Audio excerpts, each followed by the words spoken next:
Hello, everybody. Welcome once again. This is the second stream I've done today. The first one was me playing the guitar, which I hope you enjoyed. Now, I'm not playing the guitar, but I'm talking to somebody about guitars, which is what this is all about. I feel very privileged to have the great Jason Lollar of Lollar Pickups speaking to us from the west coast of the United States. He's sitting here. He has a more of a beard than I do. So I'm going to pass you over to Jason and say hello. Jason, hello. How are you doing? Hey, thank you for the really nice introduction too. It's a pleasure. So, it's a pleasure. I'm doing good. Good, excellent. Before we start talking, Jason, can I ask you what that Telecaster is on the wall behind you there? The red Telecaster. Yeah, that's a Nash guitar. Nice. I think it's just it's a stock setup that he uses. Pickups. It looks fine. Okay, Jason. Yeah. So just to kind of start the ball rolling, you started out as a player, if I'm not mistaken, and and then you got into winding pickups. So what was it that attracted you to winding pickups? Was it the sound of a player, a specific style, or was it a guitar like a 335 or a Telecaster? So what got your interest? Yeah. What got you in looking into that?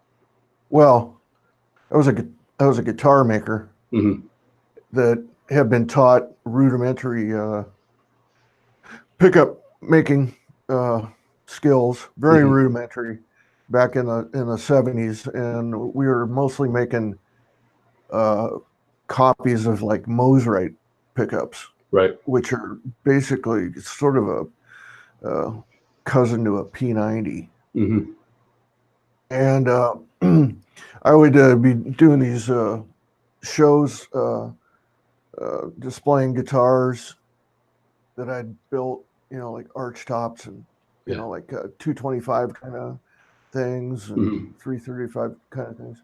And when people found out that I made the pickups, they just forgot all about the guitars, because nobody was making pickups back then, really, except for Bill Lawrence and Seymour Duncan and Schechter and such and such. So they found it fascinating, and I kind of got stuck making people pickups. I could make them from scratch. Right. Make anything they wanted for any kind of instrument. Right. So it was basically you're making guitars, you're putting pickups in them, and people are going crazy for the pickups, and you just sort of pursued that, right?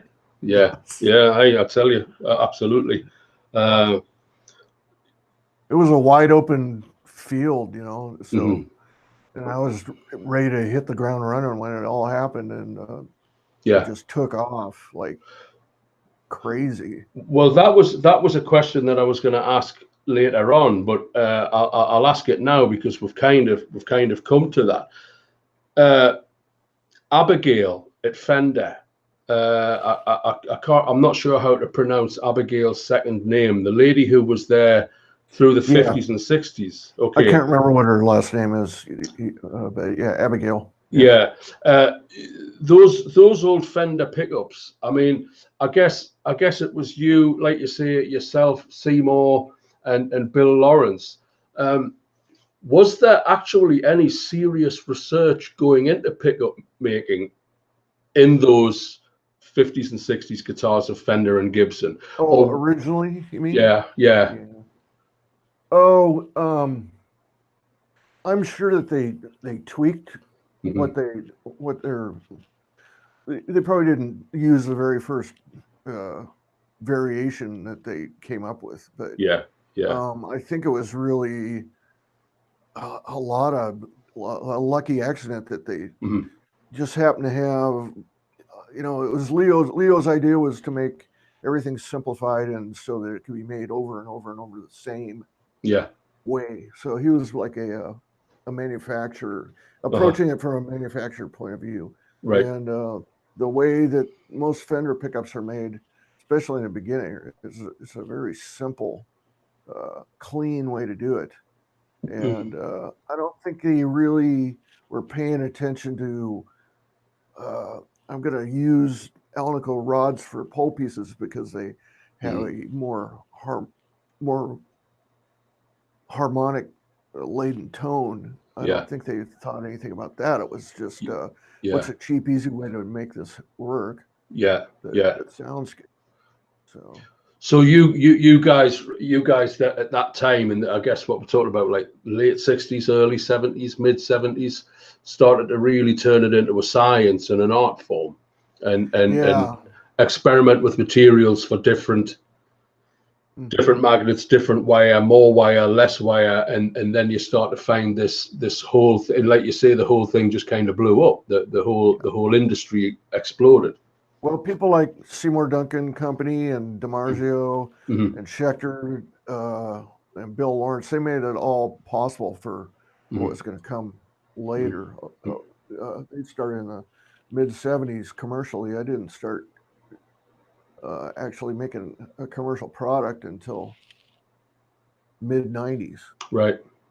So I was building pickups, but I didn't actually get serious about it until mid 90s. But along with that is there's no books written about if you manipulate this part of the design, you'll get this kind of result. There's no charts or anything like that. You have to figure out all that yourself. Right. So there's a lot of hours gone into experimentation and a lot of materials being thrown in the bin, I guess, right? And and then checking it again to make sure that whatever result you think you got is really what you got, because you can fool yourself very easily just by picking a little bit differently. You can get more high-end harmonics than you would if you pick softer. So you might think that you're getting a result, but you're actually it's just variation and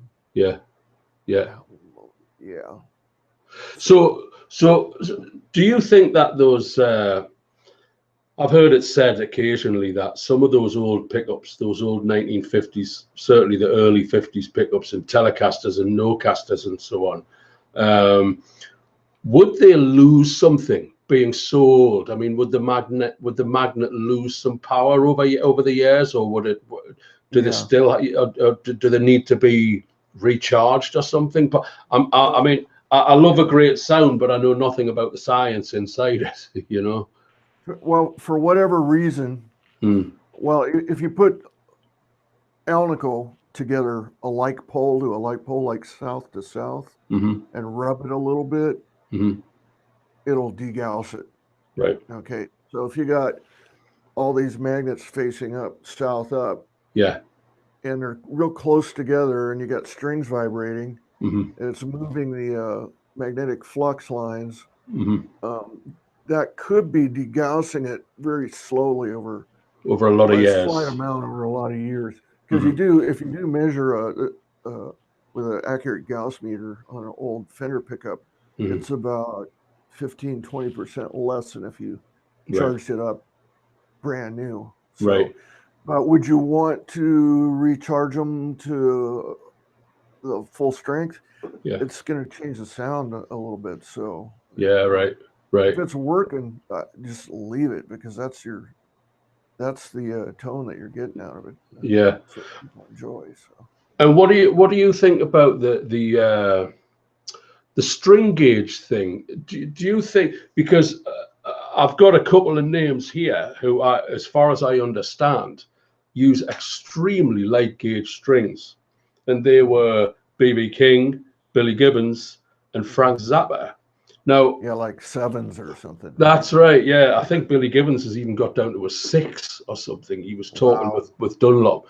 Right now, those guys, especially Frank Zappa and Billy Gibbons, got an incredible sound. I mean, every time it's just like an amazing sound, and they're using gauge 7s. So there's an argument that the heavier the gauge string, the stronger the message gets into the magnet of the pickup. those guys kind of fly in the face of that when you think about it. So do you think there's truth in that, or? Well, there's two things going on. One is a heavier gauge string has a higher mass, so the magnet's gonna move the magnet a little bit more for its motion, but the light gauge strings are gonna, when you hit it, it's gonna vibrate in a bigger arc. Ah, right. So because it's loose, and this is one of the reasons why Fender guitars sound so hard on the attack and are more chewy and with a more of a taper on the attack and decay. Yeah. Whereas the Fenders are more straight up and punchy because the Fender has a longer scale length, which is similar to going from an 11 string to a 9. Right. It does a similar thing to string tension. Right. Right. We had a slight technical hitch there, but I think we're back. I heard everything that you said, Jason, there. So yeah, you have a different the magnets are reacting to the larger travel of the string in a different way. Right. So right. It's not really specific. Yeah, just bear with us a second, Jason. We're having a little, the picture's frozen a little bit here. We can hear you as clear as day. This is good. Yeah. The glory of the internet has. Yeah. Well, it's pretty amazing to talk halfway across the world in a live interview. Yeah, well, you can. Everybody can see me at the moment, but we can still hear you. So people. That's good. Yeah. Jimmy will try to. Yeah, fix her up. It's. I'm sure it's just some kind of intermittent thing with the internet, So yeah, and also just a couple of other things, Jason. I don't want to hold you too long. I don't want to keep you there for too long, and I appreciate you're a very busy guy. One of the questions is the wind with the specific kind of wood that is in a guitar, like it's mahogany or it's maple, or I've seen on boxes of certain pickup manufacturers, and they say this will work great with an alder guitar and this will work great with a swamp ash guitar. So do you find that you can wind a pickup specifically to fit a build? Well, that's a convention. People, it's kind of a dogma thing as far as I'm concerned. There is some trend that mahogany is going to sound one way and alder another and swamp ash another, but there's so much variation between each tree that is cut down, how it was grown, what the weather was like, if it was in full sunlight or if it got lots of water or it was dry, or it's really hard to determine exactly what you're going to get by the species of wood. It's better to go by a description of the overall guitar, how it sounds, rather than what kind of wood it's made out of. Yeah.